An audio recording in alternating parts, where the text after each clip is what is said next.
Israel ने आज गजा पट्टी पर दर्जनों हवाई हमले किए और इससे पहले फलस्तीनी चरमपंथियों ने दक्षिणी इसराइल के कई शहरों में ढेर सारे रॉकेट दागे थे। इसराइल लगातार दावा कर रहा है कि उसका टारगेट सिर्फ आतंकवादियों के ठिकाने हैं, लेकिन इसराइली हवाई हमलों में कई मासूम भी निशाना बन रहे हैं। इसराइल के इन ताज़ा हमलों में अब तक कितने लोगों की मौत हो चुकी है, इसका ठीक अंदाज़ा लगाना फिलहाल मुमकिन नहीं है। देखिए BBC की ये रिपोर्ट, जिसकी कुछ तस्वीरें आपको विचलित कर सकती हैं। गजा शहर के बीचों बीच स्थित अल वेहदा स्ट्रीट में अब ज्यादा कुछ नहीं बचा। हालिया लड़ाई छिड़ने के बाद ये इसराइल की तरफ से फलस्तीनियों पर हुआ सबसे जोरदार हमला था। यहाँ जिंदा लोगों की तलाश की जा रही है। वो कह रहे हैं, जोर से बोलो ताकि हम सुन सकें, क्या तुम ठीक हो? हालांकि कम ही लोग जिंदा मिले।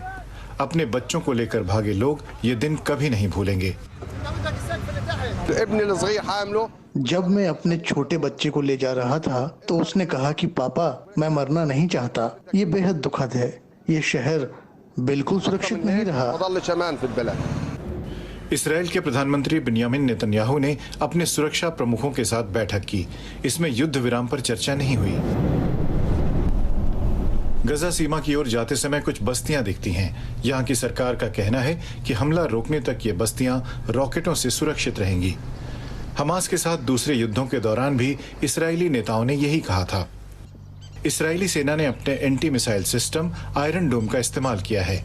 उनका कहना है कि ये गजा से दागी गई 90% मिसाइलों को हवा में ही मार गिराता है। इसराइल और हमास के बीच हुई पिछली लड़ाइयां तीसरे पक्ष की मध्यस्थता से खत्म हुई थीं। आमतौर पर मिस्र के दखल के बाद संघर्ष विराम होता है। इस बार भी संपर्क साधा गया है, लेकिन ये एक मुश्किल प्रक्रिया है क्योंकि संघर्ष विराम से पहले दोनों ही पक्ष इस स्थिति में पहुंचना चाहते हैं जहां से वो अपनी आवाम से ये कह सकें कि उनके बलिदान, नुकसान और मौतों से कुछ हासिल हुआ है। अगर इसराइल इस संघर्ष को अगले चरण में ले जाकर गजा में जमीनी हमला करता है तो इससे शांति की प्रक्रिया भविष्य में और आगे के लिए टल जाएगी। 2014 की जंग करीब 2 महीने चली थी। आयरन डोम की वजह से गजा के मुकाबले इसराइल का बहुत कम नुकसान हुआ। दूसरी वजह यह है कि इसराइल हथियारों के मामले में कहीं ज्यादा मजबूत है। जाहिर सी बात है कि आम नागरिक कभी हमारे निशाने पर नहीं होते, कभी भी नहीं। लेकिन आपने उन्हें मारा है। इस हिंसा में दोनों ही पक्षों में से अगर किसी की भी जान जाती है तो ये दुखद है। लेकिन सबसे ज्यादा तो ये गजा में हुआ है। मैं समझती हूँ कि कहीं भी आम आदमी की जान जाना दुखद है। नुकसान हमारा भी हुआ है।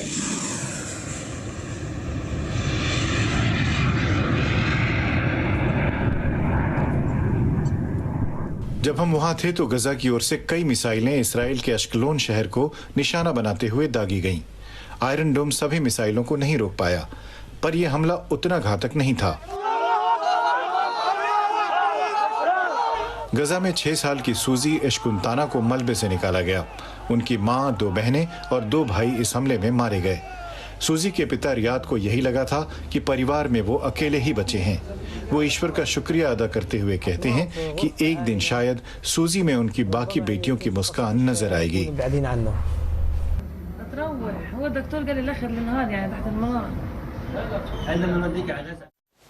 लेकिन इसराइल के इतने आक्रामक रवैये की आखिर वजह क्या है? पूरे विवाद में कूटनीतिक तौर पर भारत अपनी भूमिका को कैसे देख रहा है? यही जानने के लिए BBC संवाददाता अमरीश द्विवेदी ने बात की यरूशलेम में मौजूद मध्य पूर्व मामलों के जानकार हरिंदर मिश्रा से। पिछले 1 हफ्ते से ज्यादा समय से इसराइल और फलस्तीनी क्षेत्र के बीच हिंसा जारी है, रुकने का नाम नहीं ले रही। क्या आप इसके पीछे कोई राजनीतिक वजह देखते हैं? यहाँ पर अटकलें लगती रही हैं कि जिस तरह की राजनीतिक अस्थिरता देखने को मिली है, इस वजह से कह रहे हैं लोग कि हो सकता है कि कोई राजनीतिक वजह भी हो, क्योंकि वर्तमान प्रधानमंत्री बेंजामिन नेतन्याहू सरकार बनाने में 4थी बार नाकाम रहे हैं लगभग, और राष्ट्रपति ने विपक्ष के नेता याइर लपीद को यह जिम्मेदारी सौंपी है कि वो एक यूनिटी गवर्नमेंट बनाए। अभी जो मौजूदा हालात हैं उसमें अरब पार्टियां जो हैं वो ऐसी सरकार का समर्थन नहीं कर पा रही हैं, और एक समर्थन जो मिलता नजर आ रहा था वो भी पार्टी वापस निकल गई है। साथ ही साथ एक और अहम राइट विंग पार्टी जो इस सरकार में शामिल होने वाली थी उसने भी अपना समर्थन वापस ले लिया और वो बेंजामिन नेतन्याहू के साथ बात कर रही है। तो जाहिर है कि सभी को पता है ऐसे माहौल में बेंजामिन नेतन्याहू का फायदा होगा, और स्पष्ट तौर पर ये नजर भी आ रहा है, लेकिन ऐसा कोई ठोस सबूत नजर नहीं आ रहा कि इसकी कोई राजनीतिक वजह छिपी हुई है। हरेंद्र जी, भारत ने यूनाइटेड नेशंस में कहा कि दोनों पक्षों को डीएस्केलेट करना चाहिए और भारत परंपरागत तौर पे टू नेशन थियरी का समर्थक रहा है। इसमें इससे बढ़कर भारत की कोई भूमिका देखते हैं आप? सही मायने में देखें तो भारत की कोई भूमिका इसमें नहीं हो सकती, क्योंकि पहली बात यह है कि हमास के साथ भारत के कोई संबंध नहीं है। हमास को भारत ने मान्यता नहीं दे रखी है। भारत जो है वो फलस्तीनी प्राधिकरण को मान्यता दे रखा है भारत ने, और इसराइल और फलस्तीनी प्राधिकरण दोनों के साथ भारत के संबंध अच्छे हैं।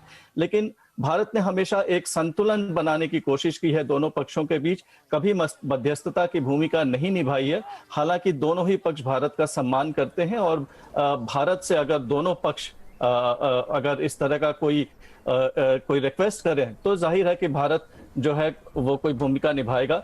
फिलहाल भारत हमेशा इस तरह के झगड़े में हमेशा कोशिश रही है कि वो शांति का अपील करके, और भारत ने कभी इसमें किसी तरह की दखलंदाजी नहीं की। इसराइल और फिलिस्तीनियों के बीच जारी विवाद में इस समय हिंसा का 7 साल का सबसे भयानक रूप सामने आ रहा है। संयुक्त राष्ट्र ने चेतावनी दी है कि ये हिंसा युद्ध का रूप भी ले सकती है। लेकिन आखिर ये ताज़ा तनाव शुरू हुआ कैसे, देखिए इस रिपोर्ट में।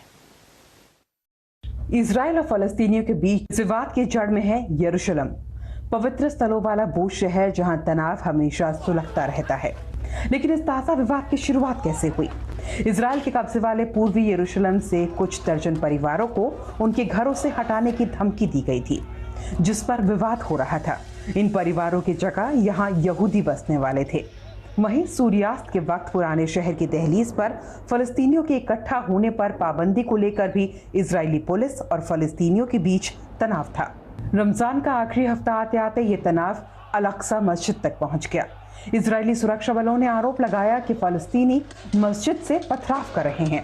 एक दिन बाद इजराइल ने आरोप लगाया कि मस्जिद में इकट्ठा भक्त इजराइल समर्थकों के पूर्व नियोजित जुलूस पर हमले की योजना बना रहे हैं। इसी आरोप के साथ इजरायली सैनिकों ने मस्जिद में धावा बोल दिया। गजा पट्टी पर शासन चलाने वाले संगठन हमास ऐसे में खुद को यरूशलेम के रक्षक के तौर पर पेश कर रहा है, जो मुसलमानों के हक में खड़ा है। इजराइल पर रॉकेट दागने को हमास यरूशलेम की रक्षा में उठाया गया कदम बता रहा है। पर यरूशलेम इतना अहम क्यों है? यरूशलेम की अहमियत की शायद वो इकलौती बात है जिस पर दोनों पक्षों के लोग सहमत हो सकते हैं। इसके राष्ट्रीय और धार्मिक दोनों महत्व हैं। इजरायली यरूशलेम को अपनी अविभाजित राजधानी मानते हैं, जबकि फलस्तीनी इसे या कम से कम इसके पूर्वी हिस्से को भविष्य में मिलने वाले अपने देश की राजधानी के तौर पर देखते हैं। लेकिन हाल की हिंसा यरूशलेम पर दावे से कहीं आगे बढ़ गई है। इसने 2014 में गजा में हुए युद्ध की यादें ताज़ा कर दी, जिसमें 2000 से ज्यादा फलस्तीनी और दर्जनों इसराइली मारे गए थे।